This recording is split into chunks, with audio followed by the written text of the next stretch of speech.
All right. We got some stuff to discuss here. Netflix originals and adaptations. Now we all know it can be the most horrid pieces of media to touch our eyes. Oh my God, what is that? Oh my God, what is that? But once in every blue moon, Netflix actually decides to lock in and drop some good shows, making us all happy campers. We got things like Chibi Hero X, Arcane, Blue-Eyed Samurai. This hidden gem right here, though, for those who don't know, I dare say is one of the best animated series Netflix has produced. Enough talking about it, let's get into it. We start off in a space exploration in Herberos where we meet 3 characters, one of them being Shiro and 2 other side characters. The lead scientist get to talking about how he always wanted to go to space and collect samples, and if he could meet an alien today, he could die happily. They playing Ego? I guess it's his lucky day today because they pull up on them instantly, vaporizing them.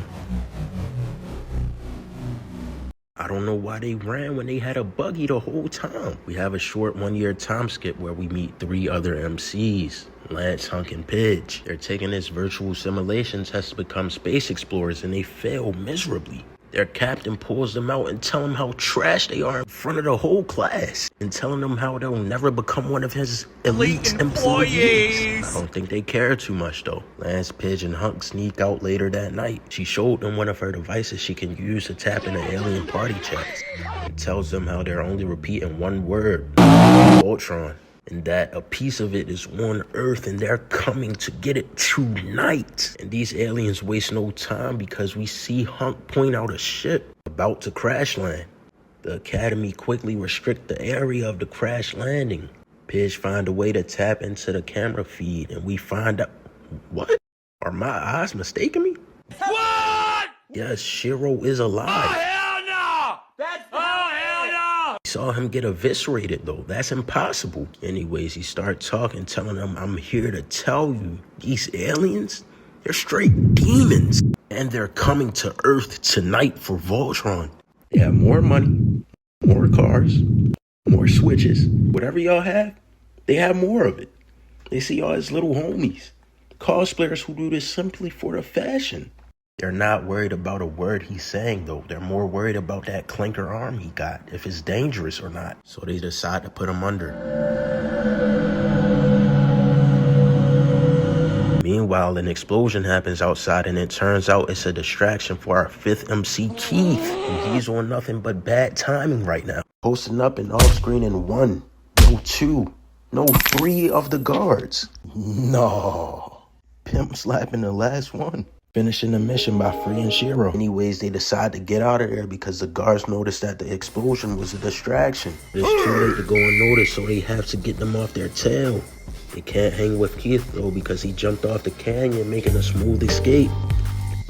Now that all 5 of our protagonists are together, they compare data on Voltron and the aliens. Keith tells them that a part of Voltron is a lion and shows them the area that it's in. Hunk helps pinpoint the exact location of where they can find the lion and they head out.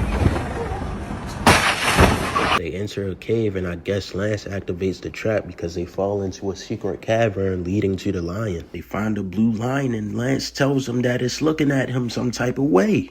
And it turns out only Lance can link with the blue lion. And once he does, it gives them a full glimpse of Voltron. Lance turns on Ego and starts test driving until Ego and Slayer getting played at the same time is absolute peak. But hold up, something not adding up. How do they get their exact location? Inside their Shiro's the back door or you got a probe in them. The aliens get right to it and start shooting at them. But Lance locks in, dodge every shot and shoots back at them. And then comes in with a close range melee. After they saw it barely took damage, they decide to get out of there. Then this weird portal opens. Now, they can either go through the portal or keep on running and get blasted at. It went through the portal.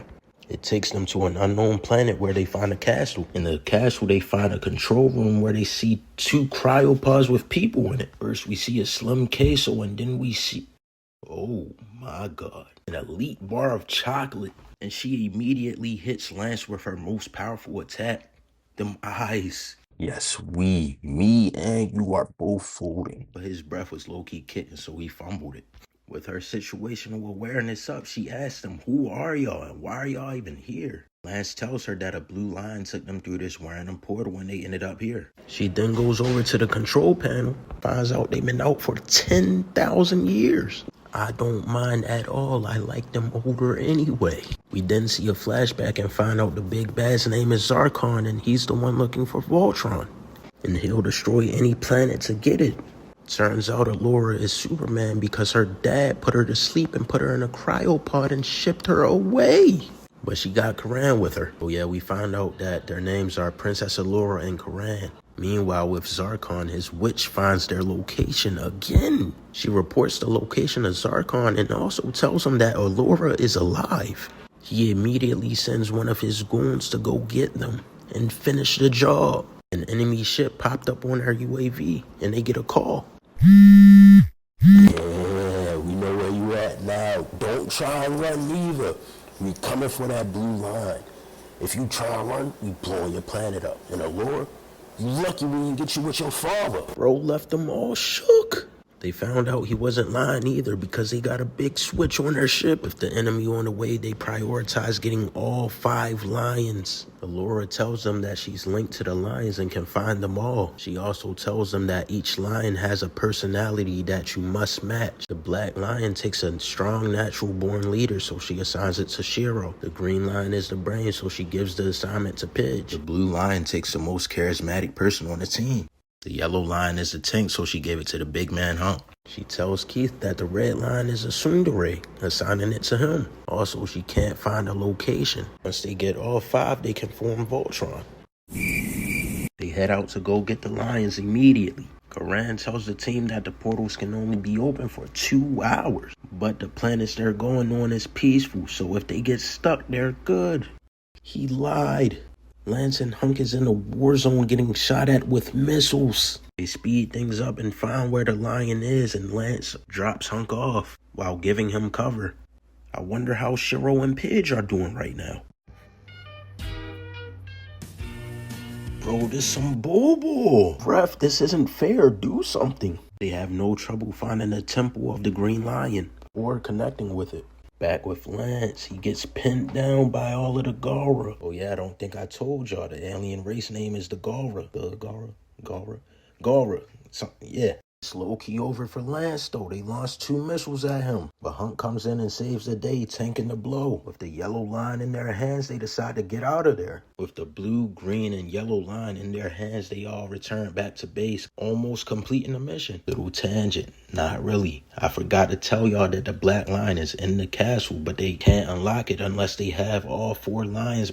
Back where we left off, they're all at the base and they're talking about how they're not built for this, bro. We gotta dip. But Keith tells them that he's gonna blow up the castle either way. We might as well stay and fight. Allura is low-key torn towards both options. She wanna keep everything that she had, but also don't want to lose her home. So she go and talk to her dad about it. But Beezy, isn't he dead? Yes, he is. But they have a machine where he got like a AI-generated mind hologram thingy.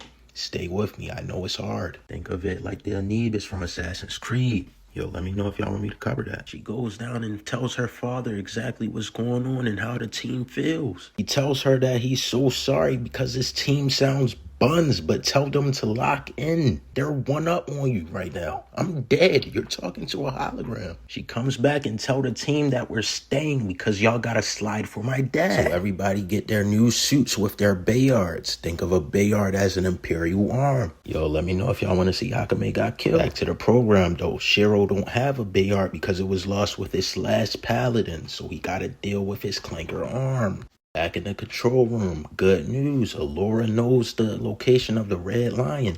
Bad news, it's on the ship. Good news again though, or bad, the ship is here. So they come up with a plan of fake surrender real quick. The Galra knows about the blue and the yellow lion, but they don't know about the green lion. So while Lance and Hunk put on a diversion, Pidge, Shiro, and Keith is going to sneak onto the ship with the Green Lion to find the Red Lion. Lance and Hunk confirms that the Green Lion team is on the ship and they get active outside, taking on all the fire and distracting them. Inside, Shiro is familiar with the ship because he was a prisoner once. He told them that there could be prisoners on here, and that's where we find out the two side characters with Shiro in the beginning of the episode was Pidge's family. So the inside team splits up. Shiro and Pidge go for the prisoners while Keith goes for the Red Lion alone. Pidge and Shiro have no trouble finding the prisoners, but it turns out that her father and brother are not there. That with Keith, he finds the Red Lion, but is having trouble because it's staying true to his character. It's a little tsundere, and Keith is not advertising said tsundere energy. I'm low-key yapping. We've completely lost the plot, but some Gaul robots pull up on Keith and start shooting at him. Keith locks in, upping his shield and his Bayard, charging in, deflecting one attack and stiff-arming him, decapitating, defibrillating. What is the word when you take a limb off? Amputating. And amputating one Gaul robot, leaving him wheelchair bound for the rest of his life. He's a clanker. Do he have it? No, he can get repaired. Never mind. The music turned off though, so now he's not locked in. With no other choice, he opens the hatch, sucking everybody out. The Red Line is still being difficult, so Keith turns on his Sugoi voice. Nick.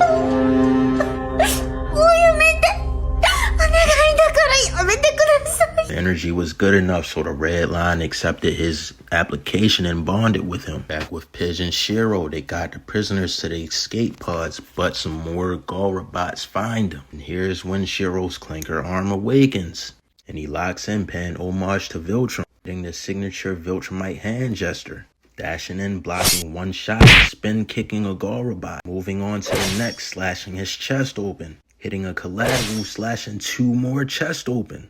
Then once again pays homage to Voltron, hitting their signature kill animation. Back outside, Hunk disables the cannon. With all four lines, they can now unlock the Black Lion. They're back inside and they successfully unlocked the Black Lion. But the thing is, the Gaura ship was following them and they are outside firing. And it looks like they got the GTA mechanic on board because the railgun is already repaired. They shoot at the castle with the cannon, and yes, this was made in 2016. This looks crazy. Inside, they say if they take 3 more hits like this, we are cooked. We're donezo. Where is Voltron? They fire another shot outside. Where is Voltron? They fire another shot, finally breaking the castle's force field. We see a flash in the sky. Oh, Slayer. You know, he had a song called The Sky. But another shot is headed toward the castle, and they somehow miss. We got bots on this team. Straight stormtroopers. Inside the castle, they zoom in, and it turns out it was actually Voltron who deflected the shot. Barbecue chicken from there, disabling the cannon instantly, punching into the hull of the ship and blasting it, completely destroying the front of the ship. Going deeper inside the ship, blasting the middle section. Once again, paying homage to Invincible, flying through the ship and completely destroying it. And with that, they won the battle.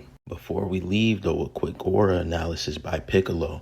I'll say they start off at a C. First, they use the late pull-up technique, a technique used to maximize your aura by making a grand entrance. It's best used when somebody is in danger and you pull up last second. Bump that grade up to a B now. Second, they use a combination of the no-look plus sun-kiss technique. The no-look is when you obviously see the camera but decide to not look at it, trying to maximize your aura. The sun-kiss technique is an amplification method used to boost any aura that you already have. Bump that grade up to an A now. And lastly, they use a combination of the no-look and explosion technique. The explosion technique is when you put yourself or somebody else in danger just to aura farm. Bump it up to an A++. They successfully aura farmed. That was only the first episode though. Let me know if y'all want to see the full season.